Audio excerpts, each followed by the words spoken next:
Welcome to the Expat Edge with Marcus and Matt, where we answer your questions about becoming an expat to help you thrive abroad.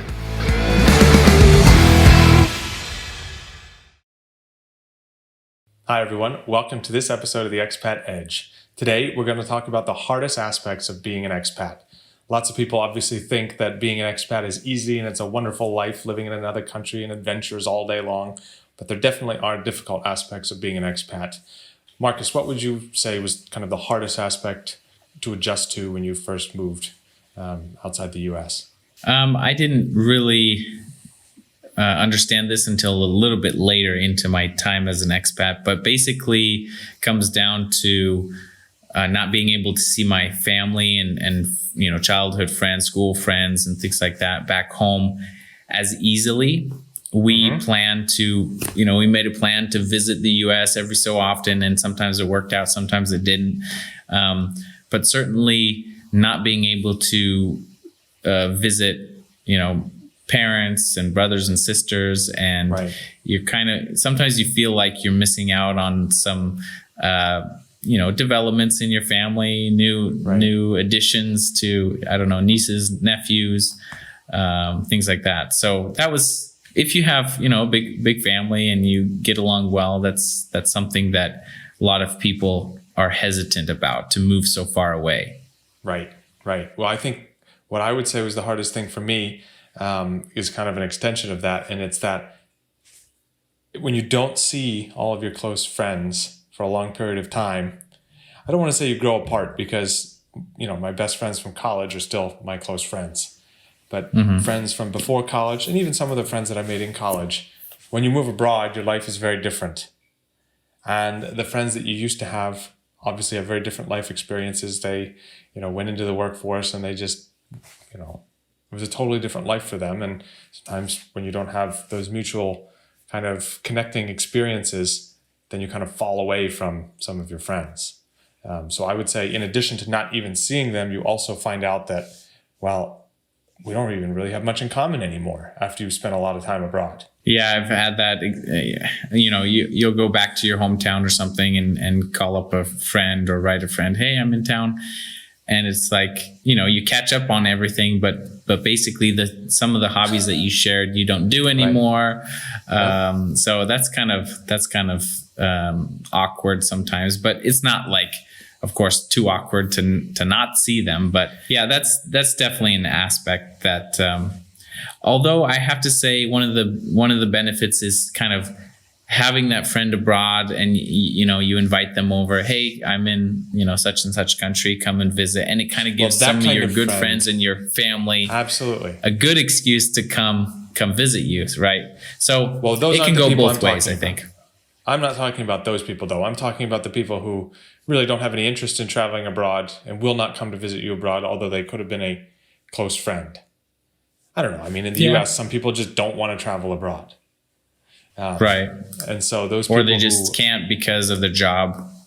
Well, I think that's a lame excuse, but that's just...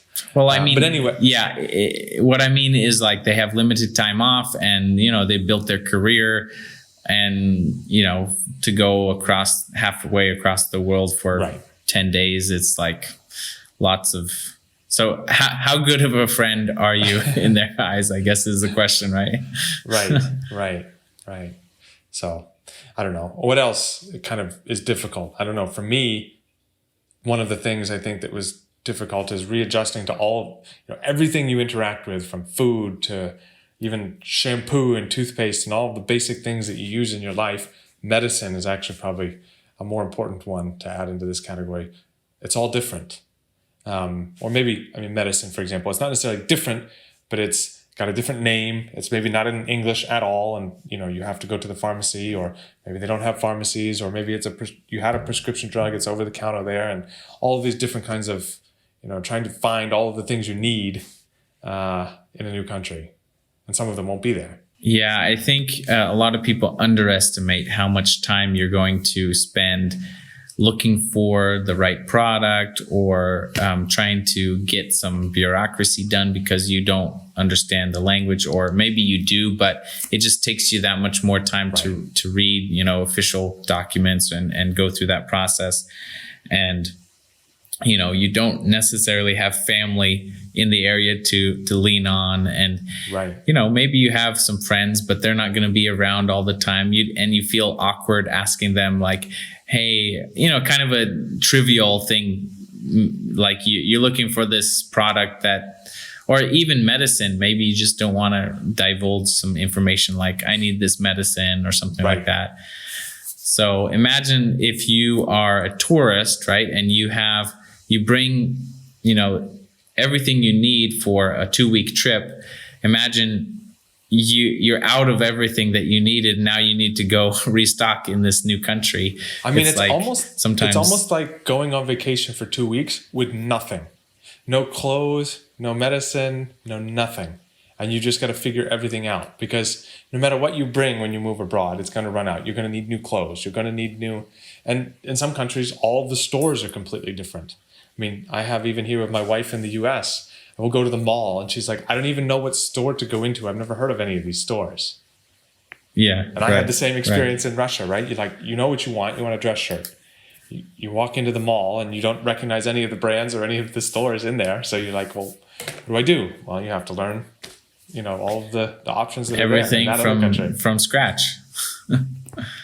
Right. So that's probably one of the things that, even if you obviously speaking the local language will speed that up, but still you don't know those brands, and so you need to try everything again, and I don't know, just like even shopping for groceries. So that will take a lot of time and patience to get adjusted to those things. One example that I can give right now is just kind of a silly one, but I cannot find I can find floss, right? Of course. Yeah. But I really my favorite floss is Glide, because it's so smooth and never gets stuck in my teeth. And I just can't get a good floss here. Or, it's easier just to bring back, some packages from the US versus go and search out, at all these different stores and try different flosses and things like that. Exactly. Well, I think one of the things that unites every single expat, I've literally never met someone who didn't have a couple things that they always big time stocked up on every time they went home. Whether it was some sort of medicine that they just liked. For example, in Russia, you couldn't find anything like NyQuil. So in America, you can buy NyQuil everywhere that kind of knocks you out at night when you're feeling bad, so you fall asleep and get a good night's sleep. In Russia, it's literally impossible. So everybody, any American who's in Russia always had NyQuil. Same for Ukraine. My brother couldn't find allergy medication in Ukraine because I guess somebody was crushing it up and snorting it, so they banned it. But there's all these little things. Well, that's why it's illegal. That's why NyQuil is illegal in Russia. If you take enough of it, it will make you high. But anyway, I don't know that from experience. But it's one of those things where no matter where you go in the world, you meet expats, they all have something. It seems trivial or silly. You're looking for dental floss, but the next time you go to the US, you're just going to buy 5 or 6 packs of it and be done with it and not worry about it.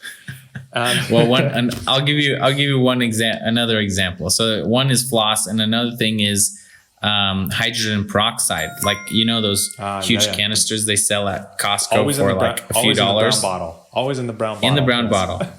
When we visit the US, I take 2 of those canisters back home, because for some reason here in Germany you can only get it at the pharmacy, and it's a tiny bottle, for like €5. And I don't know why it is, but I don't know. You could probably order it online, but it's nowhere near the price as in the US. So those are 2 very, very kind of trivial things, but the point is that you spend your time looking for these things in different stores, and you're like, okay, well, can I find it? Hopefully you can find something similar, but you just gotta realize that you're going to start anew on a lot of these things. Right. And I think the last thing that I would add that a lot of people don't really think about, but is very important, is that at some point in your expat journey, you're going to hit this like loneliness stage. I had never been lonely in my life. And maybe this is just me, but I'd like to hear your experience, Marcus. But you're there, you have lots of friends, but you're just, and it doesn't have to be like a long period of time. It could be just 1 day or 2 days.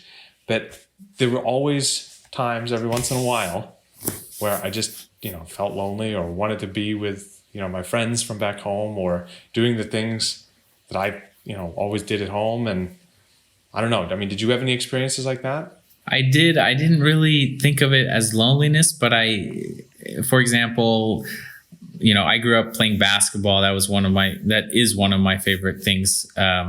And in Russia, not a lot of people played basketball and the weather didn't really permit playing all the time, so, right.